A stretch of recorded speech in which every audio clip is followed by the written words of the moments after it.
తాకట్లో ఉన్న బంగారాన్ని విడిపించి ఆ రోజున మార్కెట్ ధర కట్టి మిగిలిన డబ్బును మీకు అందిస్తుంది కొమ్మూరి గోల్డ్.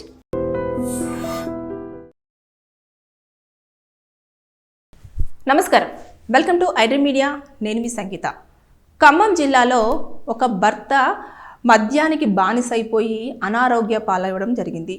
అతను అప్పుడో చనిపోయే పరిస్థితి ఉంది అని చెప్పేసి భార్య అతని పేరు మీద 66 లక్షల రూపాయల ఇన్సూరెన్స్ అనేది చేపించడం జరిగింది. అంటే చనిపోతే ఆ డబ్బులు కుటుంబానికి వస్తాయి, అది ఇంటికి పనికొస్తుంది, పిల్లల చదువుకు కూడా పనికొస్తుంది అని చెప్పేసి ఆవిడ ఆలోచించడం జరిగింది. జరిగిన తర్వాత ఎన్ని రోజులైనా సరే భర్త మద్యం సేవిస్తున్నాడు, దాంతోపాటు ఈవిడని హింసిస్తున్నాడు, కానీ చనిపోవడం మాత్రం జరగట్లేదు. అందుతోపాటు ఆయన ఆరోగ్య పరిస్థితికి కూడా డబ్బులు ఇంకా పెట్టాల్సిన పరిస్థితి వస్తుంది అని చెప్పేసి ఆవిడ ఏం చేసింది అంటే ఒక కార్ను రెంట్కు మాట్లాడేసుకొని ఎలాగైనా సరే అని చెప్పేసి ఎవరైతే ఇన్సూరెన్స్ చేశారో వాళ్ళతోటే మాట్లాడి తర్వాత నెక్స్ట్ ఒక కార్ను ఎంగేజ్ చేసేసి ఆ కారు తోటి అతన్ని గుద్ది మరి చంపించడం జరిగింది.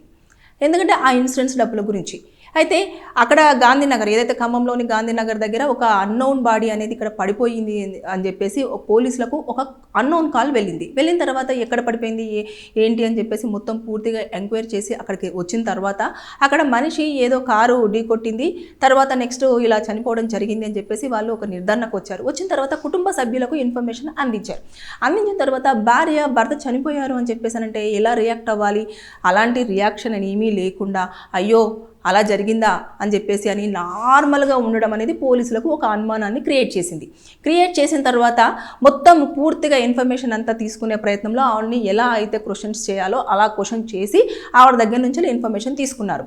అయితే ఇందులో ఈవిడతో పాటు భార్యతో పాటు ఇంకొక 5గురిని కూడా పోలీసులు అదుపులోకి తీసుకున్నారు. ఎవరెవరైతే ఇన్సూరెన్స్ కావాలనే ఇలా హెల్త్ పాడైపోయింది, తర్వాత నెక్స్ట్ ఈ ఇన్సూరెన్స్ డబ్బులు అనేవి కూడా వస్తాయి, కానీ నా భర్త ఇలా చనిపోకపోయినా కూడా ఎలా వస్తుంది ఏంటి అని చెప్పేసి పూర్తిగా ఎంక్వైరీ చేసింది.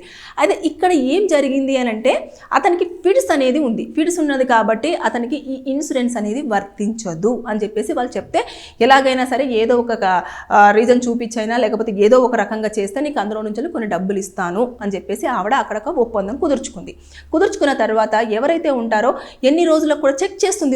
ఈ రోజు చనిపోతారా, రేపు చనిపోతారా ఏంటి అని చెప్పేసి ఆయన పడుకొని ఉన్నప్పుడు ముక్కు దగ్గరికి వెళ్ళేసి చేయి పెట్టేసి శ్వాస ఆడుతుందా లేదా అని చెప్పేసి చెక్ చేయడం. అరే ఇంకా చనిపోకపోవడం ఏంటి, ఇన్ని నెలలు అవుతున్నా కూడా ఎందుకు చనిపోవట్లేదు అని చెప్పేసి ఇంకా ఈవిడే ఒక ముందు స్టెప్ వేసి మరి అతన్ని చంపించింది అన్నట్టు. అదంతా కూడా పోలీసుల దగ్గర ఆవిడ ఒప్పుకోవడం జరిగిన తర్వాత ఇందులో ఉన్న 5గురు అయితే ఎవరెవరైతే ఉన్నారో ఆ కారు ఒకటి, తర్వాత కారులో వచ్చిన వ్యక్తులు ఒకటి, తర్వాత నెక్స్ట్ ఇన్సూరెన్స్ చేసిన పర్సన్, ఈవిడ మొత్తం అందరినీ కలిపేసి పోలీసులు అదుపులోకి తీసుకున్నారు. కాబట్టి దీంట్లో మర్డర్ చేశారు, దాంతోపాటు ఇన్సూరెన్స్ వాళ్ళని మోసం చేసే ప్రయత్నం చేశారు. ఇకపోతే ఎవరైతే మిగతా వాళ్ళు ఇన్వాల్వ్ అయ్యారో ఈ కేసులో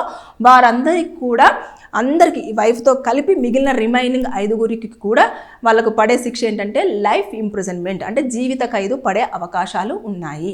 కారణం ఏంటంటేనో ఇక్కడ వారు చంపేశారు, తర్వాత నెక్స్ట్ దాన్ని యాక్సిడెంట్గా క్రియేట్ చేయాలన్న ప్రయత్నం చేశారు. అదేవిధంగా ఇన్సూరెన్స్ దగ్గర నుంచి ఇది న్యాచురల్ డెత్గా క్రియేట్ చేసి అక్కడ నుంచి డబ్బులు తీసుకోవాలన్న ప్రయత్నం చేశారు. కాబట్టి ఇందులో సెక్షన్స్ అప్లికేబుల్ అవుతాయి, వాళ్ళకు లైఫ్ ఇంప్రిజన్మెంట్ పడే అవకాశం ఉంటుంది.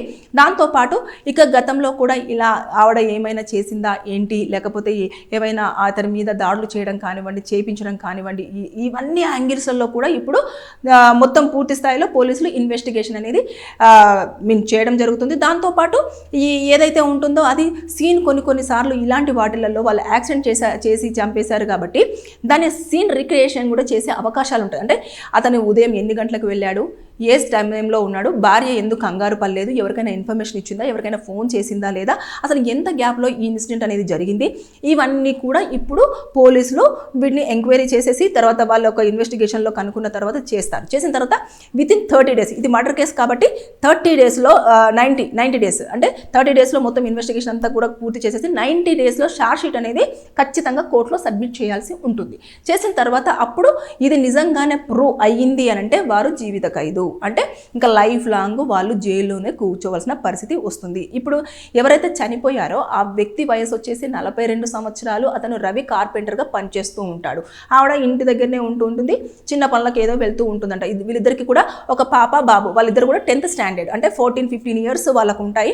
వాళ్ళు కూడా ఉన్నారు. కానీ ఈ విషయాన్ని దాచిపెట్టాలన్న ప్రయత్నం చేయడం ఎంతవరకు దారుణమైన సిచ్యువేషనో చూడండి. అంటే ఒకటి, భర్త అనారోగ్యంగా ఉన్నాడు అంటే ఎవరైనా సరే భార్య ఏం చేస్తారు, ఎలాగైనా కాపాడుకోవాలి అని చెప్పేసి అనుకుంటారు. మద్యానికి బానిస అయిపోయి నన్ను హింసిస్తున్నాడు, ఇంకా వీడు బ్రతికుండి వేస్ట్, నాకు ఇంకా ఎలాంటి యూజ్ లేదు అనుకొని చంపాలన్న ప్రయత్నం, ఆలోచన అనేది నిజంగా ఎంత దుర్మార్గమైన పని అని అంటే దానివల్ల ఏమైంది, అతను చనిపోయేవారు ఎలా చనిపోయేవాడు, అది ఈ రోజు కాకపోయినా రేపు కాకపోయినా ఆయన ఆరోగ్య పరిస్థితి బాగాలేదు, డాక్టర్సే చేతులు ఎత్తేసారని చెప్పేసి ఆవిడే చెప్తున్నప్పుడు ఇంకా కొన్ని రోజులు వెయిట్ చేసేస్తే మేబీ న్యాచురల్గానే వెళ్ళిపోయేవాడేమో. కానీ అలా కాకుండా ఈవిడ క్రిమినల్గా మారింది. ఈవిడతో పాటు ఇంకా మిగతా రిమైనింగ్ పర్సన్స్ని కూడా ఇందులో ఇన్వాల్వ్ చేసింది. కాబట్టి వీరందరూ కూడా ఇప్పుడు జైల్లో ఊసలు లెక్కబెట్టాల్సిన పరిస్థితి వచ్చింది. కాబట్టి ఆవేశంలో తీసుకునే నిర్ణయాలు కొన్నిసార్లు జీవితాలను పాడు చేస్తాయి అని చెప్పడానికి ఉదాహరణగా మనం ఈ కేసు మాట్లాడుకోవచ్చు. ఇన్ని దారుణాలు చోటు చేసుకుంటున్నా కూడా ఇంకా అంటే పోలీసులు న్యాచురల్గా చనిపోయారు, యాక్సిడెంట్ అయిపోయింది అని చెప్పేసి కేసు క్లోజ్ చేస్తారు అనుకుంటారు. కానీ ఎప్పుడైనా సరే పోలీసులు ఒక ప్లేస్ దగ్గరికి వెళ్ళేసి ఇక్కడ ఈ సిచ్యువేషన్లో ఇది జరిగింది అంటే వారికి కొన్ని హింట్స్ ఉంటాయి. అంటే ఒక యాక్సిడెంట్ జరిగినప్పుడు ఎలా ఉంటుంది, తర్వాత నెక్స్ట్ వాళ్ళు నిజంగానే చనిపోయారా లేదంటే ఎవరైనా ప్లాన్డ్గా చంపారా అనేది వారికి 1,00,000 కేసులలో ఏదో ఒక చిన్న లాజిక్ తోటి లేదంటే చిన్న కేసు లింకప్ అయి మరి దాన్ని ఇన్వెస్టిగేషన్ అనేది చేయడం జరుగుతుంది. అంటే ఈ లెక్కన చూసేసుకుంటే ఇక్కడ కూడా అదే జరిగింది. అంటే వైఫ్ ఎలాంటి రియాక్షన్ లేదు, దాంతోపాటు ఆవిడ ఏదో అయ్యో ఇలా జరిగిపోయిందా అని చెప్పేసి అనడం, తర్వాత ఇవన్నిటిని కూడా అబ్జర్వ్ చేస్తారు. ఫస్ట్ ఆఫ్ ఆల్ ఎవరైనా వ్యక్తి కుటుంబంలో చనిపోతే అనుమానించేది ఇంట్లో ఉన్న వాళ్ళని మాత్రమే పోలీసులు ఫస్ట్ అబ్జర్వ్ చేస్తారు. వీళ్ళ బిహేవియర్ ఎలా ఉంది, వీళ్ళ కదలికలు ఏ విధంగా ఉంది, ఇవన్నీ కూడా చూసిన తర్వాత ఎవరికి మీద నన్ను అనుమానం వచ్చింది అనుకోండి, ఖచ్చితంగా వాళ్ళ స్టైల్లో వాళ్ళు ఖచ్చితంగా ఇన్ఫర్మేషన్ తీసుకునే ప్రయత్నం చేస్తారు. కొంతమంది మఫ్టీలో ఉంటారు, కొంతమంది న్యాచురల్గానే ఉంటారు, కొంతమంది వచ్చేసి ఇన్ఫార్మర్గా పనిచేస్తూ ఉంటారు, కొంతమంది నిజంగానే పోలీస్ దశలో వచ్చేసి వాళ్ళు భయపెడుతూ అడుగుతూ ఉంటారు. ఇలాంటివి చాలా రకాలుగా వాళ్ళకున్న స్టైల్లో వాళ్ళు అడుగుతారు. అడిగిన తర్వాత అక్కడ ఇన్ఫర్మేషన్ రాగానే వారిని తీసుకెళ్లేసి వాళ్ళపైన ఎఫ్ఐఆర్ చేయడం, తర్వాత నెక్స్ట్ జైల్లో వేయడం, ఇవన్నీ కూడా జరిగిపోయే కామన్ థింగ్స్. కాకపోతే ఇక్కడ భార్య నిజంగానే ఎంత పిచ్చి ఆలోచనతో ముందుకెళ్ళింది అనేది మనం ఈ యొక్క కేసులో మాట్లాడుకోవచ్చు. ఇప్పుడు చూడండి, ఆవిడ ఏదో చేద్దాం అనుకుంది, ఏటో పోయి మొత్తం క్రిమినల్గా మిగిలి జైల్లో కూర్చోవడానికి ఊసులు లెక్కబెట్టడానికి రెడీగా ఉందని చెప్పేసి మనం చెప్పుకోవచ్చు. ఏదేమైనా సరే కానీ ఇలాంటివి కూడా జరుగుతున్నాయి. కాబట్టి జాగ్రత్త. మీకు తెలియకుండానే మీ పేరు మీద కూడా ఇన్సూరెన్స్ పాలసీలు చేసే అంత ఫ్యామిలీ మెంబర్స్ ట్రై చేస్తున్నారు. కాబట్టి మీరు బీ కేర్ఫుల్గా ఉండండి. ఎప్పటికప్పుడు మీ చుట్టుపక్కల ఏం జరుగుతుందని తెలుసుకునే ప్రయత్నం అయితే చేయండి. Thank you.